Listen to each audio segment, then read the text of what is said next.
नमस्कार, मी प्रियांका पाटील। आपण पाहत आहात राष्ट्रीय लोकराज्य न्यूज, निर्भीड बातम्यांचे व्यासपीठ। आज आपण दिवसभरामध्ये घडणाऱ्या घडामोडींवर नजर टाकूया।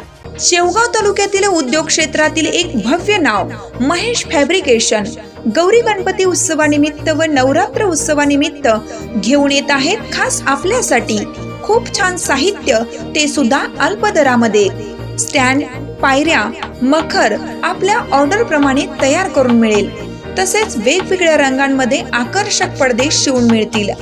तसेच त्यांची खोल फिटिंग अतिशय सोपी, कमी वेळात पूर्ण सेटअप उभा राहतो 5 मिनिटात।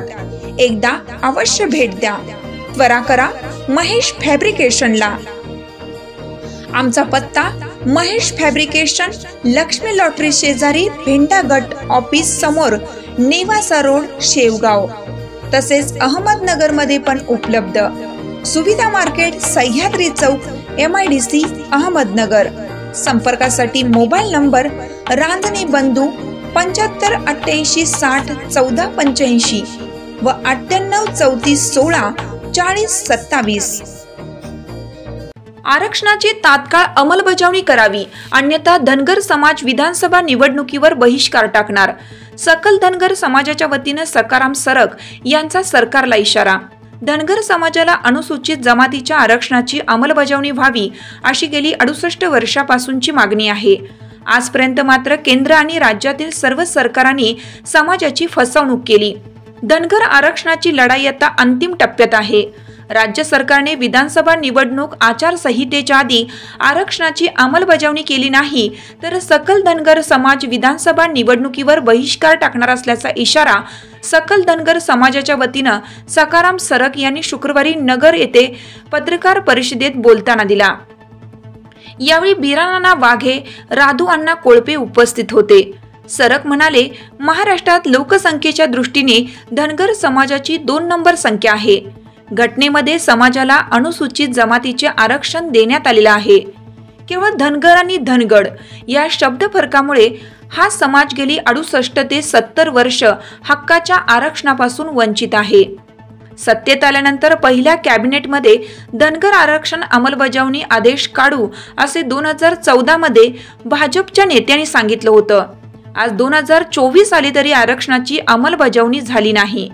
सरकारने धनगर समाजाला आमदार, खासदार, मंत्रीपदही दिलं। धनगर समाजाबाबत सरकारने केवळ योजनांच्या घोषणा करते, प्रत्यक्ष अंमलबजावणी आणि लाभ कुणालाही मिळत नाही। धनगर समाजासाठी घोषित केलेल्या किती योजना अंतर्गत समाजाला कर्ज वाटप झालं, किती जणांचे व्यवसाय उभा राहिले अथवा किती जणांना नोकऱ्या मिळाल्या याची आकडेवारी सरकारने जाहीर करावी असं सांगत तर सरक म्हणाले, आरक्षणासाठी महाराष्ट्रात विविध ठिकाणी समाज बांधवांनी उपोषण सुरू केलं, त्यामुळे हा संघर्ष सर्व व्यापक झाला आहे। या संघर्षाची धार आणखीन तीव्र होणार आहे। त्यामुळे सरकारने तात्काळ धनगर जातीचे बोगस जात प्रमाणपत्र रद्द करून धनगर समाजाच्या ST आरक्षणाच्या अंमलबजावणीचा आदेश काढावा, अन्यथा रास्ता रोको आंदोलन, उपोषण आणि शेवटचा पर्याय हा विधानसभा निवडणुकीवर बहिष्काराचा असेल असा इशारा या प्रसंगी सखाराम अण्णा सरक यांनी दिला। धनगर आरक्षणाची अंमलबजावणी झाली नाही तर नगर जिल्ह्यातील सकल धनगर समाजाच्या वतीनं जिल्ह्यातील येणाऱ्या प्रत्येक नेत्यांना घोंगडी झेंडे दाखवून तसेच त्यांचे रस्ते अडवून आम्ही आमचा संताप व्यक्त करणार असल्याचे सखाराम सरक अण्णा यांनी सांगितलं आहे। नमस्कार, मी सखाराम सरक, सकल धनगर समाज अहमदनगर जिल्ह्याच्या वतीनं आज या ठिकाणी मी पत्रकार परिषद घेतलेली होती। पत्रकार परिषद घेण्याच्या पाठीमागे उद्देश हा होता की आज जर आपण बघितलं गेल्या 68-70 वर्षापासून आम्हाला संविधानानं आरक्षण देऊन देखील या ठिकाणी राजकीय लोकांच्या चुकीच्या याच्यामुळं आज समाजाला माझ्या ST आरक्षणाच्या लाभापासून वंचित ठेवण्यात आलेलं आहे। या ठिकाणी जर आपण बघितलं की आज समाज विविध प्रकारे आंदोलन करतोय, रस्ता रोको चालू आहे, काही ठिकाणी टायर जाळण्यात येतात, काही ठिकाणी जलसमाधी घेण्याचे प्रकार घडलेला काल नेवासा या ठिकाणी घडलेला आहे। जर सरकारने गोष्टी दखल घेतली नाही तर हे समाजाचं आंदोलन इथून पुढे या ठिकाणी तीव्र होणार आहे। समाजाच्या भावना या ठिकाणी आता भडकत चालले आहेत। समाज या ठिकाणी कुठल्याही प्रकारची आता सरकारशी तडजोड करायला तयार नाही आहे। माझी सरकारला विनंती असेल की आपण तात्काळ या ठिकाणी जो या ठिकाणी धनगर जातीचे बोगस जात प्रमाणपत्र आपण दिलेले आहेत त्या ठिकाणी ते प्रमाणपत्र तात्काळ रद्द केले पाहिजेत. ते रद्द करण्यासाठी शासनाने आम्हाला 2 दिवसाचा या ठिकाणी अल्टिमेट पण दिलेला होता, परंतु ते 2 दिवशी वेळ पूर्ण झालेले असून आज या ठिकाणी आमच्या नगर जिल्ह्यातील काही समाज बांधव त्याच्यामध्ये विजयभाऊ तमनर आणि बाकी समाज बांधव आज औरंगाबादच्या संभाजीनगरच्या जात पातळी कार्यालयासमोर उपोषणाला बसले आहेत. सरकारने त्या गोष्टी दखल घेतली पाहिजे. असं नाही केलं तर या ठिकाणी मी धनगर समाजाच्या वतीनं सर्व राजकीय पुढाऱ्यांना राजकीय नेत्यांना मी इशारा देऊ इच्छितो की धनगर समाज यानंतर घोंगडी झेंडे दाखवून सरकारचा निषेध व्यक्त करणार आहे. सगळ्यात महत्त्वाची गोष्ट, जो कोणी राजकीय नेता या ठिकाणी नगर जिल्ह्यामध्ये येईल त्यांना घोंगडी झेंडे दाखवून आम्ही आमच्या भावना व्यक्त करणार आहोत. तेव्हा या ठिकाणी सरकारने आमच्या भावनांचं या ठिकाणी अंत बघू नये.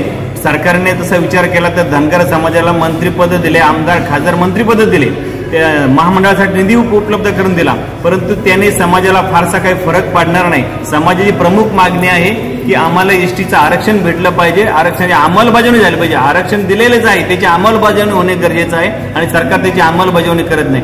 नव्याने सरकारला काही करायचं नाही, फक्त त्या आरक्षणाची अंमलबजावणी करायची आहे. तेव्हा माझी सरकारला या ठिकाणी विनंती आहे, येणाऱ्या विधानसभा निवडणुकाच्या अगोदर आपण या ठिकाणी शासन निर्णय काढून या ठिकाणी धनगर समाजाला आपण एसटी आरक्षणाची अंमलबजावणी करावी. अन्यथा सकल महाराष्ट्र राज्यातील संपूर्ण धनगर समाज हा निवडणुकीवर बहिष्कार टाकल्याशिवाय राहणार नाही. तेव्हा पुन्हा एकदा सरकारला माझी विनंती आहे की आपण तात्काळ या ठिकाणी धनगर समाजाच्या एसटी आरक्षणाची अंमलबजावणी करावी आणि तात्काळ या ठिकाणी शासन निर्णय काढून धनगर समाजाला या ठिकाणी न्याय द्यावा हीच माझी विनंती आहे. अन्यथा आम्ही या ठिकाणी घोंगडी झेंडे दाखवून सरकारचा निषेध व्यक्त करणार आहोत.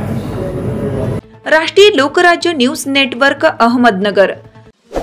ताज्या बातम्यांसाठी आणि अपडेट्ससाठी राष्ट्रीय लोकराज्य न्यूज चॅनलला सबस्क्राईब करा, तसेच लाईक आणि शेअरही करा.